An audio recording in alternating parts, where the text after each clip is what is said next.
terorista na nga, demanding pa. Kaya hindi kayo napagbigyan.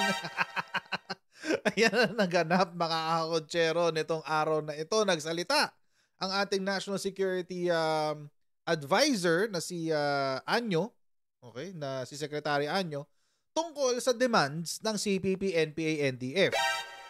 Kasi marami silang hinihingi. Pag-usapan natin yan maya-mayang konti lang. Pero bago natin gawin yan, as usual, tayo muna yung mag-shoutout sa mga ibigan natin sa Sendwave. Yan. Kaya kung kayo po ay nasa US, UK, Canada, Italy, France, Spain, Ireland, and Belgium, may pwede na po yung magpadala ng inyong mga remittances dito po sa Pilipinas gamit ang Sendwave. Kung kayo po ay gagawin nyo lang mga kotsero, ay i-download ang Sendwave app, gawa kayo ng bank account, gawa kayo ng account details at ilagay nyo yung details nyo dyan, bank account details nyo dyan. At pwede na kayo magpadala sa GCash, sa mga bangko at iba't ibang mga pawn shop dito sa bansa. At kapag ginamit nyo po ang promo code na Coach Jarrett, ay makakuha kayo ng karagdagan $20 free credit. Kaya yan mga kotsero, gamitin na si Sendwave for all of your remittance needs. Alright, here we go. Okay, ito kasi nangyari mga kotsero. Kahapon, di ba? Di pala kahapon. Kailan ba nangyari to? 2 days ago. Noong isang araw, nagkaroon ng pirmahan sa gitna ng gobyerno ng Pilipinas at ng NDFP na ipagpapatuloy na raw nila ang usaping pangkapayapaan o also known as peace talks. Alam na natin ang posisyon natin dyan. Ako, mga kotsero, personally, I think it is a mistake. At nung ginawa ko po yung video na yun, binanggit ko na po yan. Kasi, bakit niyo papapalitan ang isang bagay na epektibo na? Tulad ng NTF-ELCAC, yung localized peace talks, regional peace talks, etc. etc. Hindi na natin kailangan ng national peace talks. At binanggit ko na po yan itong nakaraang video. Sinabi ko na po yan. So, I think, personally, ito pong direksyon na tinatahak ni President Bongbong Marcos it will be a failure. For the reason that ito kasi nagsalita kasi ang CPP, NPA, NDF.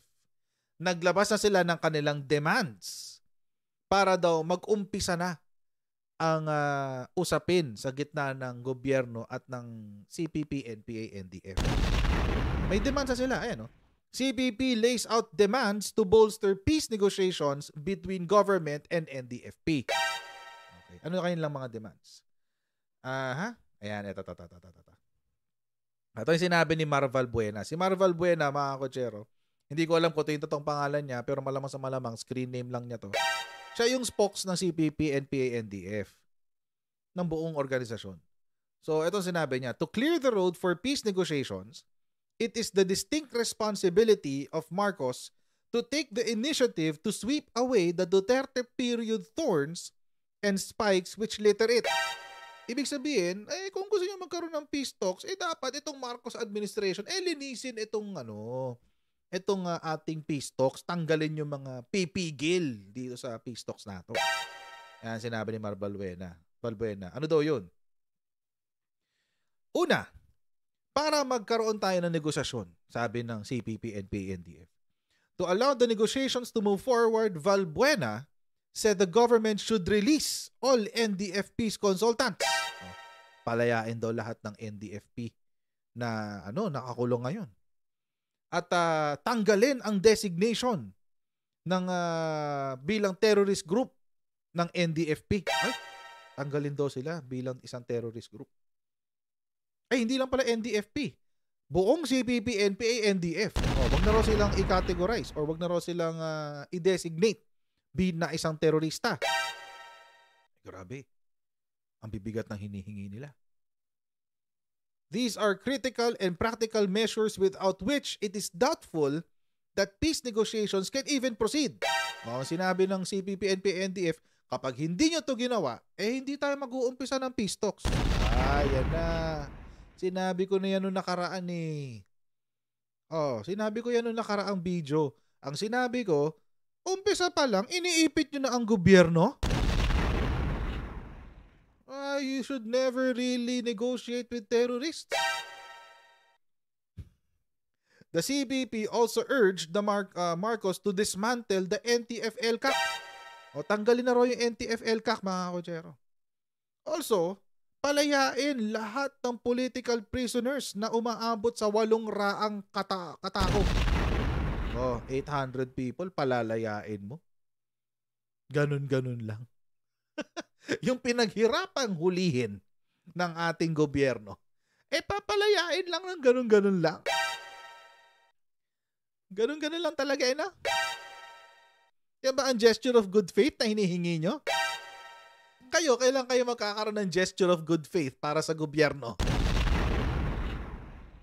Pag mayroong peace talks, pag may ceasefire, binabanatan nyo yung tropa ng Pilipinas, Ang sabi, Valbuena said the dismantling of the NTF-ELCAC and the release of political prisoners will make the march towards peace to move forward quickly. Ay, grabe. Yun lang daw ang paraan. Actually, kulang pa nga to Meron pang isang balita na sinabi, kailangan daw i-repeal na yung Anti-Terror Act. Pero wala dito sa balita na to. Ito, hindi sinulat dito ni Inquirer, hindi sinulat repeal lang. Repeal lang daw yung terrorist designation. Pero hindi ho yan ng sa ibang balita. Merong pagtawag na talagang i-repeal na mismo ang Anti-Terror Act. Yun ang sinabi ng NDFP. Okay. So, nagde-demand na agad sila. Ang sabi nila, may gusto nyo ng kapayapaan, di ba? O, kung gusto nyo ng kapayapaan, ito ang hihingiin namin. Una, i-repeal nyo i-disband nyo ang NTF-ELCAC. Yun ang unang-una. Pangalawa, palayain nyo yung political prisoners, aabot ng 800 people. Pangatlo, tanggalin nyo yung terrorist designation ng CPP, NPA, NDF. Pang-apat, palayain nyo yung mga political prisoners ng NDFP. Ay, ang bibigat ng hinihinging demands, guys. Ang bibigat. Mabigat, mga kutsero. Ang hirap ibigay nung hinihiling nila. It would mean, practically, empowering the CPP, NPA, NDF again. Ay, ibig sabihin yan, mga kutsero, bibigyan uli natin ng kapangyarihan ang CPP, NPA, NDF. Yan ba ang gusto nating lahat? No, it's not what we want. Ang gusto ng Pilipino, ang gusto ng karamihan ng Pilipino, ang gusto ng 31 million na bumoto kay President Bongbong Marcos at kay VP Sara Duterte, ubusin lahat ng miyembro ng CPP, NPA, NDF.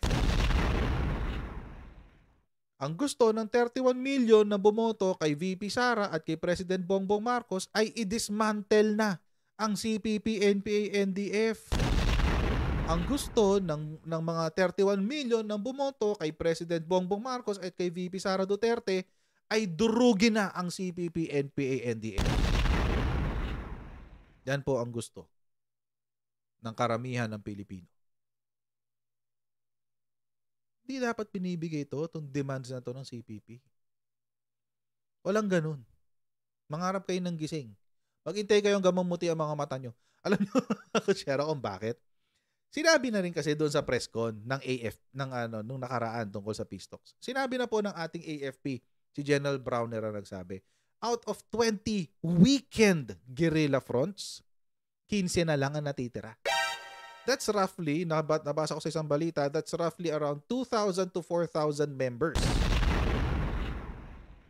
Maliit na lang sila. Kaya nga sila nang mamakaawa ngayon ng peace talks. Kasi kailangan nilang uli i-build up ang kanilang lakas. 2,000, 4,000 Siyempre, kung ikaw yung talunan, para makapag-build up ka, suko ako kunyari, white flag kunyari, suko, flag, i-wave mo yung white flag mo kunyari, suko na kami, suko na, game, usap tayo, peace talks. Pero pag nag-usap tayo, kailangan, tanggalin nyo muna yung Anti-Terror Act, tanggalin nyo si NTF-ELCAC, palayain yung 800 political prisoners at palayain nyo lahat ng nasa NDFP. Anong kalokohan yan? Anong kalokohan yan? CPP. Ngayon sumagot ang ating National Security Council. Anong sinabi ng National Security Council? Panoorin natin dito. Samantala, binigyang linaw ng Department of National Defense na hanggang sa DND rin pala. di pa gumugulong itoong peace talk sa pagitan ng pamahalaan at rebeldeng grupo na CPP, NPA, NDF. Ginawa ni Defense Secretary Gilberto Teodoro Jr. sa naging pagdalo nito sa isinagawang Armed Forces of the Philippines Leadership Summit 2023. Ayon sa kalihim, ang napapag-usapan pa lamang ay exploratory talks ng dalawang kampo. Hanggat wala pa aniyang peace talks sa pagitan ng gobyerno at rebeldeng grupo, magpapatuloy pa rin ang isasagawang enforcement operation ng mga kasunduluhan laban sa mga nasabing grupo ng mga rebelde. Tuloy-tuloy aniya ang operasyon na ito upang supilin ang mga rebelde na nagiging banta at sa kaligtasan at katahimikan ng mga mamamayang Pilipino. Ayon naman sa Armed Forces of the Philippines, target nilang tapusin nga itong communist armed conflict ngayong taon dito sa ating bansa. Una rito ay sinabi naman ni National Security Advisor Secretary Eduardo Año na hindi siya pabor na isuspinde itong military operations laban sa mga miyembro ng naturang rebeldeng grupo. Nanindigan naman si National Security Advisor Eduardo Año na mananatili ang National Task Force to End Local Communist and Armed Conflict. Ito ay sa kabila ng mga panawagan ng National Democratic Front of the Philippines na buwagin na ang binuong anti-insurgency task force ng pamahalaan kasunod ng isinasagawa nitong peace negotiations sa gobyerno. Sa isang pahayag ay sinabi ni Año na siya ring tumatayong Vice Chairperson ng National Task Force to End Local Communist and Armed Conflict na hindi ito kailanman mabubuwag. Aniya, sa kabila ng muling pagkapatuloy ng peace negotiations ng pamahalaan at ang National Democratic Front of the Philippines ay magtutuloy-tuloy ang lahat ng mga aktibidad at programa. Good job. Upang tiyaking maihahatid ang lahat ng mga government basic services at barangay development program sa mga malalayo at liblib na lugar para sa layunin nitong maprotektahan ng komunidad sa pamagitan na rin yan ng mga military operations at magkapatupad ng batas sa ating bansa. Nanindigan nga rin si National Security Advisor Eduardo Año laban ho sa panawagan naman neto hong National Democratic Front of the Philippines na tanggalin na ang designation ng mga lider ng komunistang grupo bilang mga terorista. Ito ay kasunod ng muling pagbuhay nga nitong posibilidad ng peace talk sa pagitan ng pamahalaan at CPP, NPA, NDF. Ayon sa opisyal, hindi maaaring basta na lamang tanggalin ang designation ng mga New People's Army leaders bilang terorista dahil batas ang nagsilbing basihan sa deklarasyon nito. Gayunpaman, maaari niyang mapagbigyan ang kanilang kahilingan kung makakabuo ng isang pinal na peace agreement na seselyuhan naman ng gobyerno at ng mga rebeldeng grupo. Tama yun. Tinukoy din ng opisyal ang isa sa mga naging demand ng NDFP noong panahon ho ni dating Pangulong Rodrigo Duterte kung saan ilang consultant noon ang pinalaya kasabay ng pagsisimula ng peace process. Kulit nung drums. Kulit. Pak. Hanap ka ako ng ganyan sound effect. Lalagay ko dito sa board ko. Parang okay yung sound effect ni Kuya na yan. Pang transition niya yata. Anyway. So ito na nga. Ito. Ito yung sinabi ni Anyo. No? Nakita ko sa Malaya. Call to lift terror tag on Reds. Rejected. Reject kayo. Anyo says, no lifting without peace agreement. Good job. This is actually, ito yung maganda. Maganda tong ginawa na to. Maganda to. Ibig sabihin, hindi natin tatanggalin yung pagtawag sa inyo o yung pag-designate sa inyo na terorista hanggat hindi kayo sumusuko. Tama yun. Tama lang yun. Good job, Secretary Anyo. Tama yan. Sana ipagpatuloy yan. Pag ito nawala, Diyos ko, ewan ko na lang. Hindi ko kayang sundan yon. Sorry, kahit Marcos admin pa to, hindi ko kayang sundan yon, promise. Sorry.